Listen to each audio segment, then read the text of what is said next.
Hello, Empower Tribe. Welcome back to my channel. Happy Valentine's Day.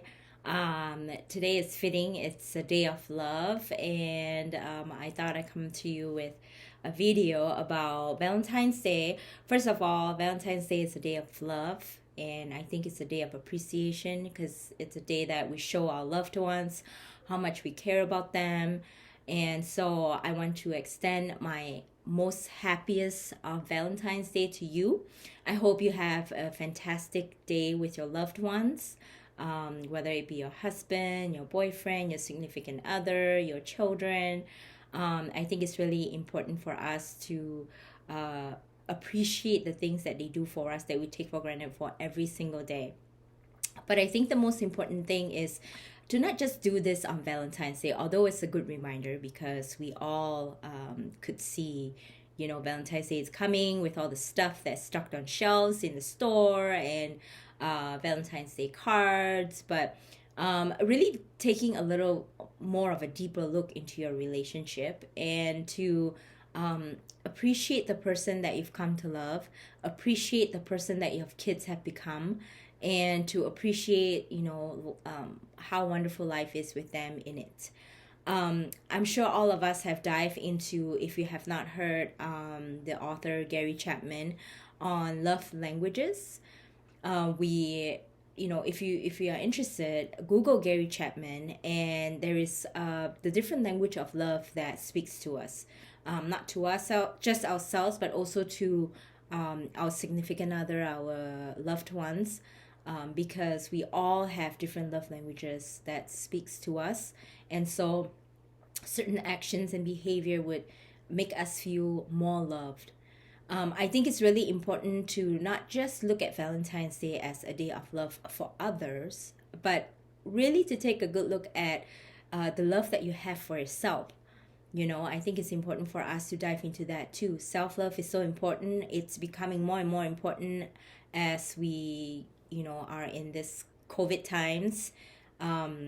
There's so much stresses in our life, and so much that is asked of us, and sometimes we take a back seat of what we need.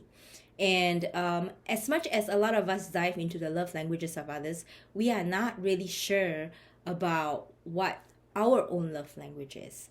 And I think for me specifically, the love language for me has changed over the years because the values for me in my life has also evolved and changed. We are, ever growing, ever evolving creatures, and it is only, it only makes sense that what we need also changes and evolve with time. um, I feel like sometimes we don't even know what we want for ourselves, and that creates, some disturbances in our life because we are not sure. If we're not sure what we want, then how do we know if we are feeling fulfilled, if we are feeling loved, or how are we supposed to pay attention that different things is an act of love by somebody else? Or how can we communicate our needs if we are not even sure of what our needs are? So a funny story between me and my husband.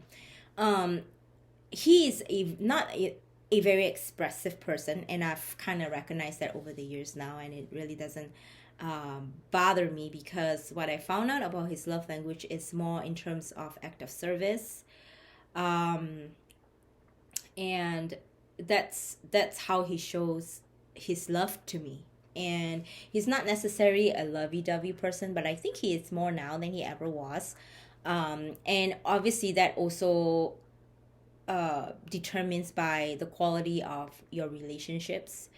And in order for me to really help him understand that yes, your act of service is great because that's the way you receive love. um, Act of service is not necessarily my primal love language, although I recognize that's how you show love to me. I'm able to tell him more of what I need. So I need you to tell me that you love me. I need you to tell me that I'm beautiful. I need you to tell me or show me, because I am more of a physical person. So I like to be shown love more on a physical way. So that's that communication that's important for you to also be able to get what you need, because it's important for you to take care of your needs, because especially for women, as we are always seeking to help and serve and take care and be nurturers of life, we need to nurture our spirit to be able to do the same for others too as well. And I hope this Valentine's Day, don't just celebrate the love that you have around you, but celebrate the love that you have for yourself. One of my practice is mirror work. And what that means is every single day, first thing in the morning, and most of us, either put on moisturizer in the morning on our faces, or we put on makeup, or we brushing our teeth, whatever that time is for you. Look into the mirror, and when you look into a mirror at yourself, look into your eyes and talk to yourself and say, say your name. So I'll say, Helena, I really, really love you. And it was a very hard practice for me to be able to accept that at first, because it feels like crazy and weird.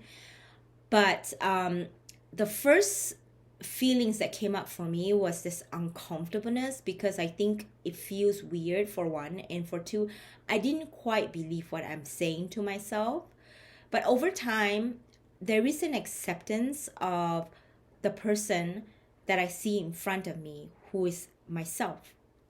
Sometimes we secretly have a little bit of I wouldn't say self-hate, because hate is a strong word, but a little bit of self-displeased, let's call it that. We are a little displeased with ourselves, and we don't quite know it. And mirror work is a good way for you to be able to express or find out how you truly feel about yourself, because hurt people, right? So also it takes someone who knows how to love themselves to love others.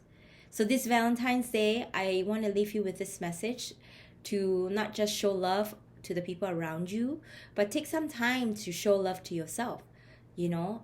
Discover who you are, discover your needs. Maybe your loved wants and needs have changed over time, and people around you are unaware of that, and they're still operating on the old way that they perceive you to be. And that's where the communication come in, and sometimes having those tough conversations or intimate conversations really draw you closer to your loved ones. And most importantly, it helps you be able to receive what you so need for to fill your cup and to fill your soul. And so, ladies, I'm going to leave you with that thought, and I hope to see you again. In the meantime, happy Valentine's Day, and know how awesome and amazing person you are, and take time to celebrate yourself. Celebrate the wonderful person that you are, and the wonderful person that you are to others, and that you are an amazing human being, and you have so much power in you that you can spread to the rest of the world. And recognize that. Don't shortchange yourself. It is okay to be happy with the person that you are. And nobody's perfect, neither am I. But I've come to celebrate my flaws, my strengths, and because that makes me uniquely me. I don't think the world would be that interesting if everybody's made the same. And that's the reason why we are unique, because we are made so very special. And there's only one of a kind, one of us in this world. And I want to leave you with that thought, and I hope to see you again in my next video. If you're interested in working with me and practice self-care, and I know that is harder for some other people, especially those who have gone through trauma and abuse. It's very hard for them to find that love within themselves, or to find love for themselves. And I'm more than happy to help work with you through that. Feel free to check out my website at www.herempoweredlife.com. Over there you can set up a discovery session with me, and I'll love to create a personalized program that is just right for you. Make 2022 a wonderful one for you, not just for the things around you, but help yourself be the wonderful person that you're capable to be, and know that you have the power to achieve that. Well, happy Valentine's Day, and I'll see you soon.